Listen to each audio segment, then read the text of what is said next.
These are 10 of Chris Griffin's wildest moments, starting with the episode where Chris traveled back in time and nearly died on the Titanic. So Principal Shepard informs Peter and Lois that Chris isn't doing very well in school. Right now he has a D- average. His only hope is his history final tomorrow. But luckily, he has a good dad like Peter to help him study. After all, Peter's pretty smart. He knows a lot about... he remembers... Oh yeah, Chris is screwed.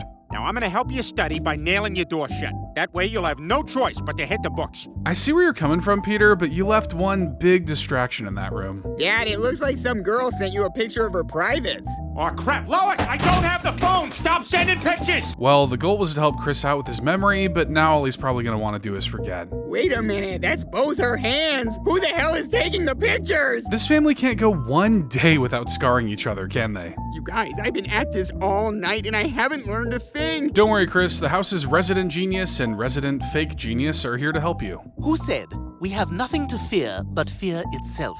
Scooby-Doo? Yeah, we don't exactly need Scooby-Doo in the gang to solve the mystery that Chris is an idiot.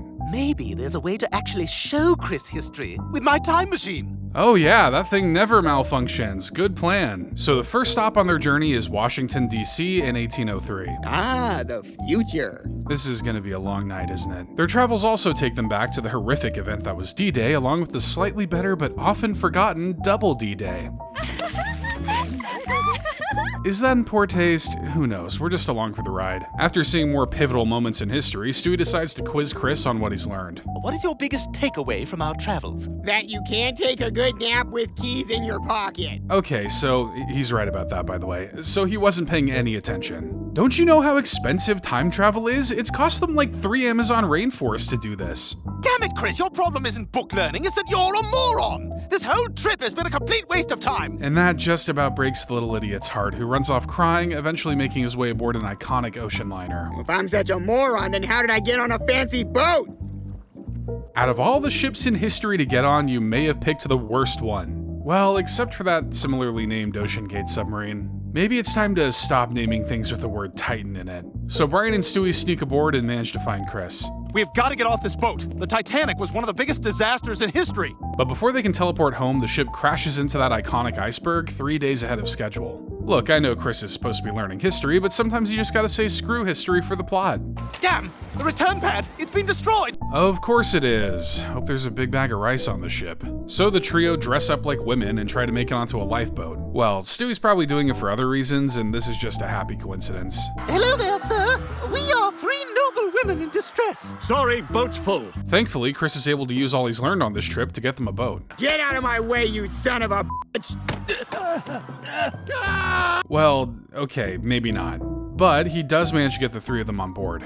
You may not be book smart or history smart, but you're throw people off the boat smart. I didn't even know that was a type of smart. That may not help him with his test, but that does get rid of his history teacher since that guy he killed was his ancestor. Hey everybody, I'm Teacher Doug, and I don't believe in tests. Yay! See? You can get quite far in life by throwing people off of boats, but you won't learn that in a public school. But Chris needed to learn another lesson, this time about relationships after his adult video obsession made him disinterested in real girls. So all at the mall with Brian and Stewie, Chris is approached by a girl from his class. I wanted to know if you're gonna go to the dance on Friday. Nah, probably not. Wow, Chris is given the ultimate bait and he's not even given it a nibble. Somehow he's both smarter and just as dumb as the average fish. Well, if you change your mind... I said no! Okay, jeez. Understandably, Brian and Stewie are very confused. That very attractive girl just asked you out and you said no. Well, sorry, Brian, she just doesn't do it for me. But she has hair, eyes, a mouth, legs, arms, hands, and feet. What more could you be looking for? Why wouldn't he go out with that girl? Who knows, maybe he's gay. Well, that may complicate things, seeing as how Stewie has that market cornered in this family. But they decide to get to the bottom of things and find out the real reason he rejected her. Brian and I are taking a survey, and we wanted to see if you had a few minutes. First question. Why are you gay? Whoops, wrong clip. Chris, are you gay? What? No, I'm not gay. Well, then why didn't you go out with that girl? Because Chris has everything he could want right on his computer. You have 28 windows of porn playing simultaneously? Yep, and it somehow gives him the same levels of dopamine as being in a relationship would. He might be too far down the rabbit hole to pull back up. You're so desensitized by all this porn, you're not even interested in actual girls. So Brian and Stewie are going to teach him all about having a love life. Look, if you're getting relationship advice from a dog and a baby, there might not be much hope left for you. It's going to take a few steps to get you off hardcore porn. The first step is softcore porn, where nothing really happens.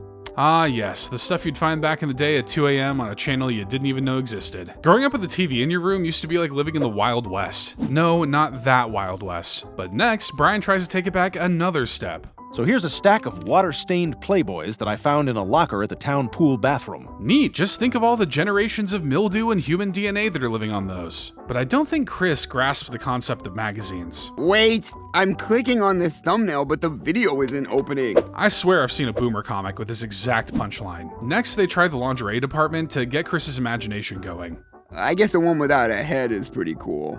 All right, that's something. Yeah, something you might want to let the FBI know about. Sounds like someone is ready for that date. So they get him all cleaned up and ready to put his new lifestyle to the test on a date with the girl from earlier. And for sure, this is a real date, and me and the popular kids aren't gonna thrill kill you tonight. Well, that's a relief. But just to be safe, let me Google thrill kill real quick. Oh, that's bad. Well, like she said, it's definitely not gonna be that. Oh, well, that could be any teen. But hey, at least Chris got over his addiction so that he can die with dignity. But there isn't a ton of dignity in working for Quagmire, which is what Chris learned when he became the Q-Man's personal assistant. So Chris is in need of some money for a very important purchase. Dad, can I have $50 for a shamrock tattoo? It's time. Aw, they grow up so fast. Every parent can't wait for their child to make their first permanent mistake. If Chris wants money for something, maybe it's time he got a part-time job. Well, nobody reads newspapers anymore, and working at a gas station doesn't pull in the big bucks, so it looks like finding another job will be harder than he thought. A lot of people seem to be turned off by my dishonorable discharge. What, from the army? That would be a whole lot less gross than what Chris actually means. And so none of you watching this while eating lose your appetite, I'm moving on. But maybe Chris needs to work for someone equally as gross. I am just so busy, I don't have any time to organize my own life. And there's no one better equipped to help one degenerate than another degenerate. Chris is looking for work. Maybe he can help you out, be your assistant. So Quagmire fills him in on all the duties he'll need to perform. The first thing I need you to do every morning is punch me in the stomach because I'm a bad person. Don't have to tell Chris twice. Okay, that's really good. Chris should feel proud he gets to work with his hands for his money. Where do I sign up? But Chris also takes a more administrative role for Quagmire's exploits. Mr. Quagmire can fit in you at 3 o'clock a week from Thursday. That works. And you know to fast the night before? Yep. Wow, who knew casual hookups could be so professional? You know, you're doing a great job, Chris. Why don't you jerk the rest of the day off? Once again, you do not have to tell Chris twice. But unfortunately for everyone else, Chris has a habit of bringing his work home with him. Oh my God, Peter, our dishwasher is full of sex toys. Oh yeah, Chris put those in there. Physical labor, administrative duties, and janitorial work? Chris might just be learning more skills for the real world here than he does in school. That's it. I'm calling Quagmire right now and putting an end to this. But it goes straight to voicemail. What can they say? They're two very busy boys with very active lifestyles. To schedule a liaison, press 1. Considering Lois's history with cheating, I'm honestly surprised we didn't see her make a dive for that number 1 button. If you're calling to report a pregnancy, please fill out our online form and we will mail you a check for $180. Yep, that'll do it. Enough is enough. Get your kid under control before we have to see her here anymore. Thank you. So to get him to quit, she bribes Chris with $1,100 in a paint can, which surprisingly works. I guess that should be enough to cover the tattoo and therapy for whatever lasting mental scars this job caused. Sounds like a win to me. And Chris earned himself another win when he managed to befriend the evil monkey in his closet and used him as a father figure to replace Peter. So Chris's grades are slipping thanks to being constantly harassed by the evil monkey. Every time I try to study, the evil monkey comes out of my closet and scares me. But no one believes Chris about the monkey. With everything this family has seen over the years, I'm surprised a monkey with a bad attitude is where they draw their line on what's real or not. He's not real. He is too real. I can prove it. So Chris decides to hatch a plan to catch the evil monkey in action. I set up a video camera last night so I can prove to Mom and Dad that the evil monkey is real, and I want to see what I got. But all he captures is Peter and Quagmire pranking him, Lois stealing his money, and Herbert painting a tasteful picture. Huh, nothing. Nothing? You'd give that tape to the police and solve at least a few of your problems. So Chris decides to take the Looney Tunes approach by luring him out with monkey seed, the iconic favorite food of a monkey. I got you, you bastard! Time to read it and weep, you dum-dums. Holy crap! It is real. Oh my God! I thought I was the only one! Yeah, nobody cares about that, Meg. This is a Chris storyline. Holy crap, Chris, is that thing dangerous? Yes, he's evil! I'm not really evil. It talks? Well, looks like you got some explaining to do, monkey. I got home from work one day and found my wife cheating on me with another monkey. And so he became depressed, lost the house, and ended up moving into Chris's closet. So what you're saying is you're like 9 years behind on the rent you should owe. You're not evil at all, are you? No, he's not. He's just a poor fellow who's down on his luck. Okay, but you do have to be some kind of weirdo to live in a child's closet and constantly throw glares at him. That's just the face I make when I'm thinking. And you're always pointing at me! I was trying to start a conversation. You know what's a pretty good tool for talking? Words! Kinda like what you're doing now. You can fool everyone else, but you can't fool me! You go to hell! To make it up to Chris, the monkey decides to do him a solid and writes his school assignments for him. Mom! Dad! I got an A on my book report! Looks like having a wild, flea-ridden, disease-carrying animal in your house can be a good thing after all. And so Chris and the monkey become fast friends, playing catch, scaring Meg out the window, as well as killing and eating Aquaman. I wish I had a friend I could eat a superhero with. Hey, where you guys been? We went to the father-son barbecue. This is exactly what every father dreads hearing. That their child has replaced them with a monkey. You never want to do anything with me, but the monkey's been taking me to all the fun places I like. He's got a point. Peter's ignored Chris this whole episode, so his anger at the monkey is a bit misplaced. You are the worst dad in the world and I hate you! Well, I hate you too! So the monkey decides to step in to remind the father and son that they love one another. Peter, do you think you could make a little more time for your son? Yeah, I guess so. But their reconciliation is interrupted by, and bear with me because this is going to sound like a fever dream, a rampaging Miley Cyrus who's actually a robot that takes the monkey hostage up a skyscraper and eventually gets shot down by Peter and Quagmire in a biplane. Look, I could explain the hows and whys and whos, but I don't got all day. And now that you two are getting along again, my work here is done. Guess I'll be moving on now. And like a guardian angel, the monkey moves on to his next closet to try and help mend another father and son relationship. Dad, there's an evil monkey in my closet! I don't care, son. I just do not care. Oof, this might take another 9 years. But Chris didn't have that much time to become the man of the house for Thanksgiving as he eventually cracked under the pressure and got sloppy drunk. So Thanksgiving's in jeopardy because somebody ate all the turkey. Brian and I got drunk and ate the turkey. But before you get mad, we also ate the salad. Well, if you're gonna ruin the holidays, you should at least be healthy while you're doing it. I'm sure the salad totally negates the 50 beers you drank. So Peter and Brian go out to find another turkey, but Lois is getting worried. I can't host this Thanksgiving dinner on my own. Hear that? This thing's all on you. By the ancient order of Thanksgiving, the next eldest son shall assume the title of man of the house in his father's absence.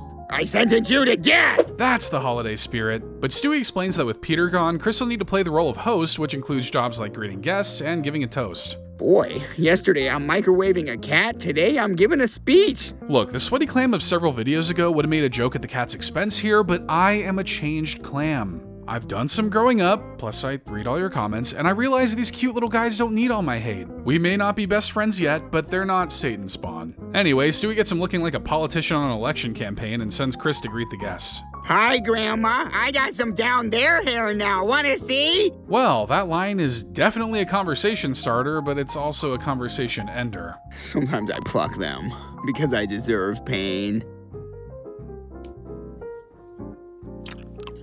Perfect, no notes, you're ready to run for city council now. But since there's still no turkey, people start to get a little antsy. God, look at my mom. Dinner should have been served half an hour ago. She's clearly stalling for time. You're wasting your time, Meg. Roberta hasn't said a single line since Cleveland moved back to Quahog. All right, Chris, this is where you as host need to step in and...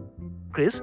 But Chris has already graduated to the next level of man of the house, the sloppy drunk level. I couldn't handle the pressure, Stewie. We Irish?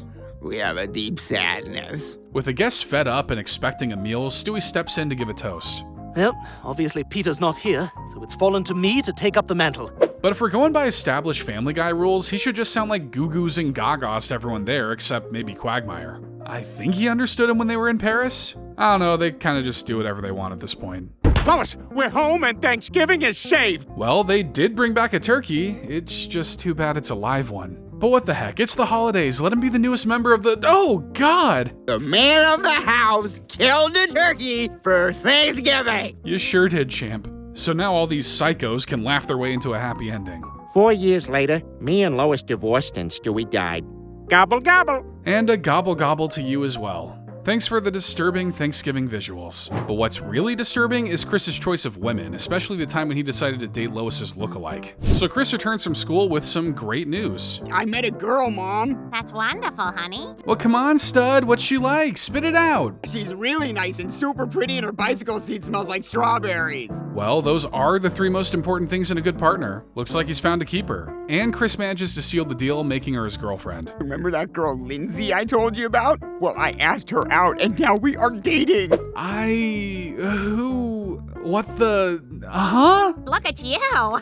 Do you even realize who you look like? Cameron Diaz, that's who. Is she seeing the same girl we're seeing? Not saying she isn't pretty, but I feel like complimenting her is actually a compliment for Lois. It's almost like he's dating Lois. Yeah, looks like somebody's getting a little edgy. Can we say that? Just did. To make a long story short, Oedipus was a Greek hero who was very close with his mother. Close as in he married her. He even has his own psychological complex named after him, and you either need to be a genius or a huge freak to get one of those. You know, Lindsay, I just want to say how nice it is to have such a beautiful young woman in our home. Yeah, it's probably been a few decades since they've been able to say that. Sorry, Meg. Lois, don't you think maybe part of the reason you like Lindsay could be because she looks so much like you? But Lois doesn't see it. I mean, we know her eyesight's going because she does hit a kid with her car in a later season. You're jealous. Chris has a wonderful young woman in his life, and you've got nothing. I mean, 2 things can be true at the same time. Brian could have a point, but you'd be out of your mind if you think he wouldn't want a younger Lois to call his own.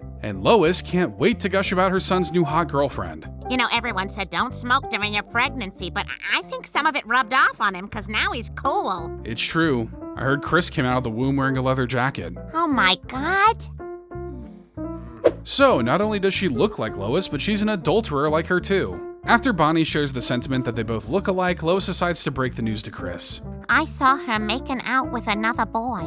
Was she kissing with her mouth or her pants mouth? Would you feel differently about one or the other? But Chris actually knows she's unfaithful and dated her anyway because he thought she'd be like Lois. I just look at you and Dad, you know? He's a complete train wreck, and you put up with him. And Chris feels like a train wreck himself, so he needs someone like his mom. So I guess I figured if I don't find a girl just like you, I might never find anyone. I guess that's sweet, but still very creepy. Like, yeah, she looks like Lois, but the things you most admire about your mom come from a deeper place. I'd like to think Chris's attraction doesn't go any deeper than that, but I have my doubts. But Chris had another weird attraction, this time to a life-size doll he created, which actually made Lois jealous. So the guys have started a neighborhood detective agency to help with child-related crimes. Not kidnapping or trafficking, but the cool stuff, like finding a missing soccer ball. Just this morning, we've had multiple reports of stolen items. Luckily, Quagmire has a lead on the crimes thanks to a nanny cam, which he must have forgotten captures everything. Come on, let's do it on your son's tiny bed. Hurry, he gets home at 3. Well, what's done is done. Just please tell me you remembered to wash those bed sheets. And there we go, our thief. And it looks like Chris has inherited his mother's kleptomania. But why would he steal all this stuff? Nothing 4 adults with too much time on their hands can't solve. So they snoop around his room and make a startling discovery. See, there's nothing here. Just a weird life-size lady doll made out of all the stuff that got stolen. Yeah, I mean, what teen doesn't have one of those? Don't hurt Heather! Don't hurt my girlfriend! What the hell? Throwing around the girlfriend label already? Dang, their relationship must be serious. Maybe it's our fault Chris has such a screwed up idea about what a relationship is. That's a fair point. I'm not even sure if you guys actually like each other most of the time. I bet that doll will treat him better than either of you treat yourselves. Your mother wanted me to talk to you. She doesn't think it's healthy for you to be spending all your time with a homemade sex doll. Peter, Heather is right there. Show her a little respect, yeah? Heather hasn't even let me get to second base. See, now that's a classy lady. But later that night, Chris's prayers are answered. I just really like spending time with you. Wow. This is about to be both the happiest and saddest night of his life. I think Heather will be eating breakfast standing up this morning, if you know what I mean. No, I do not. So Lois is mad at Peter for not handling this, but he thinks Chris will be fine now that he got what he wanted. So there's nothing to... Ew, I just got what he meant. Gross! So Lois and Peter end up in a bit of a spat, but things might be brightening up. You're such a sweetheart. Read the card. To Heather from Chris. Whoopsie. Looks like Chris treats that hunk of junk better than Peter treats Lois. Chris, when you go on your picnic tomorrow, can your father and I come with you? I think she's starting to realize that her desire for a better marriage is much greater than her desire to knock Chris out of his delusions, so she's willing to try anything to get Peter to clue in. But when Lois continues to see how well Chris treats Heather, she snaps. If she can't be happy with a real husband, Chris can't be happy with a fake girlfriend. Heather's gone! No one has seen her, and Lois thinks this is a good opportunity for him to start dating something with a heartbeat. But we know who's behind this, and I'm not convinced they have a heart either. Why don't you come with me? I've got something to show you. So Lois and Chris head into the woods to dig up a shallow grave. Ah, the things we do to bond with our parents. Heather! Oh my god!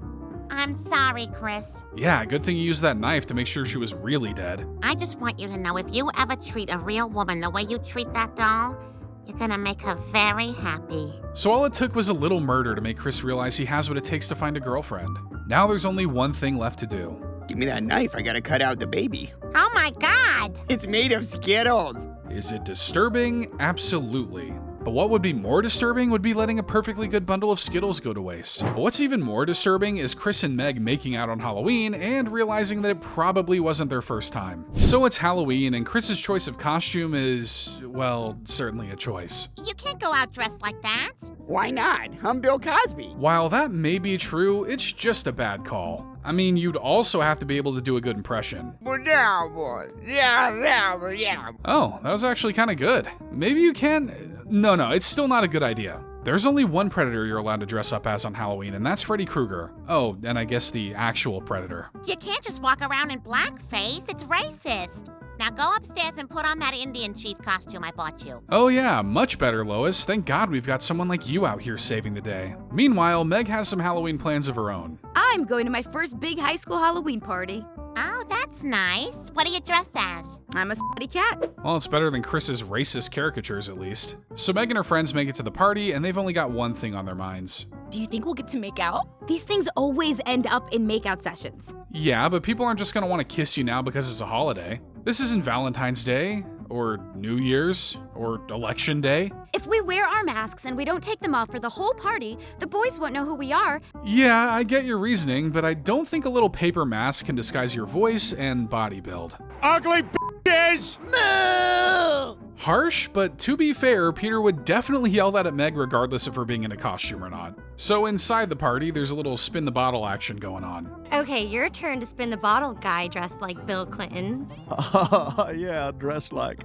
Basically how it works is you spin the bottle and you take whoever it lands on into the closet for 7 minutes. I presume you have a nice chat, share some tea, maybe discuss recent events. There aren't exactly many high school parties in the ocean, so I'm just swinging here. All right, Slutty Cat and Optimus Prime, into the closet. Closet makeout, Meg is in disguise. But they stay in there a while, so Connie has to make the horrifying discovery. Oh my God. See, if you just had a nice chat and some tea, none of this would have happened. Oh my God, what are you doing here? Trying to grab some From your sister?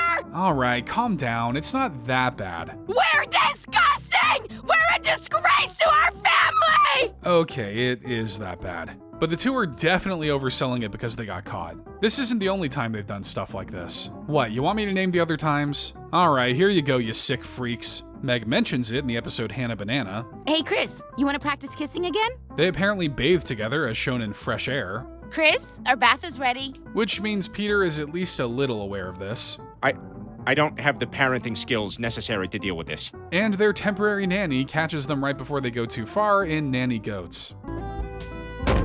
No kissing, under bed. So yeah, I wouldn't say they're disgusted. I think they're just mad they got caught. The sickos. But what might have been even more gross was the time Chris's pimple came to life, convincing him to commit crimes and terrorize his family. So one morning, Chris comes to breakfast sporting a new pimple. Good morning, Chris. Oh my God, look at the size of that pimple. You're like a circus freak. Thank you for being delicate with a teenager's fragile self-esteem, Lois. Lois says they can get rid of it, but Chris has grown fond of the little bump. Weirdly fond. I don't want to get rid of my zit. I like him. He's my friend.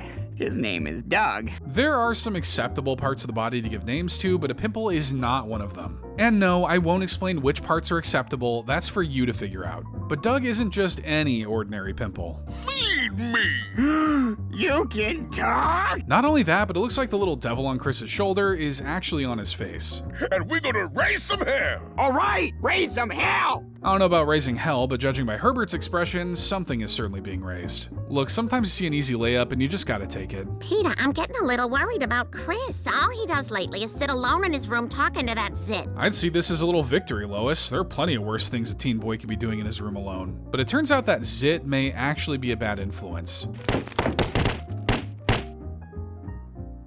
Is that duty? He even has Chris making some very timely graffiti. You were right, Doug. Mischief is fun. I wonder if there's any real-world correlation between having bad skin and committing crimes. Family Guy might have been onto something here. But Lois catches him returning after his crime spree. Doug told me I don't need to listen to you. Doug, you pimple? You just don't get the bond between a boy and his pimple, Lois. It's a deep connection you'll never understand. She's trying to drive us apart. We can't let that happen! But things get even worse when Goldman's pharmacy is vandalized. I thought you were one of those criminals who broke in and destroyed my entire stock of acne medication. Either there's a new anti-medicine Facebook mom group I don't know about, or this has Chris and Doug written all over it. Oh, those little rascals. Things finally come to a head when Brian brings his date over. No, Doug, I will not lift up her shirt. Chris, we have company. Don't let the intrusive thoughts win, Chris, no matter how funny they are. There, are you happy, Doug? But Joe is here to end Chris's reign of terror. Peter, Lois, we have proof that it was Chris who vandalized Goldman's pharmacy. You want to avoid making your mother cry? Just wash your face, guys. I don't think you're a very good friend. I'm not gonna listen to you anymore. But Doug has already made his way into Chris's brain, which means he can do this. Ow! Okay, I'll listen. This does make me wonder if Doug is actually alive or if Chris is just experiencing psychosis. Maybe I'll make a 2-hour-long video obsessing over this very minor thing like a true YouTuber. But Chris looks to rid himself of Doug once and for all. Doctor, I need you to get rid of this zit! You traitor! But this whitehead has a black heart and he's packing. Two can play at that game!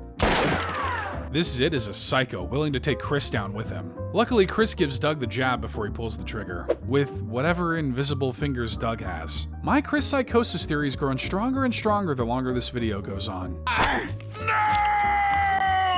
Chris certainly has some weird teenage quirks, though a killer pimple is definitely a bit extreme. But Chris wasn't afraid to take it to the extreme when he chemically neutered himself so people wouldn't view him as a creep. So Peter's complaining about his phone being broken. No, I took it in the shower because I didn't know you could pause a game. Here, Chris, your first cell phone. How thoughtful, Peter. You've given him something with about as much use as used toilet paper. At least that would have been a more personal gift. You know, Chris, you could probably salvage that phone. If you put it in a bag of uncooked rice, it'll dry out. In that case, maybe give it a good scrub down too. I mean, Peter was using it in the bathroom. While at school, Chris gets a little tip on how to pick up girls from the resident Romeo, Neil. No one talks to each other anymore. If you want to get a girl's attention, you text her a picture of your penis. Sounds foolproof to me. It will get the girl's attention, as well as the attention of law enforcers. It appears Chris sent an inappropriate photo of himself to one of his classmates. That's right.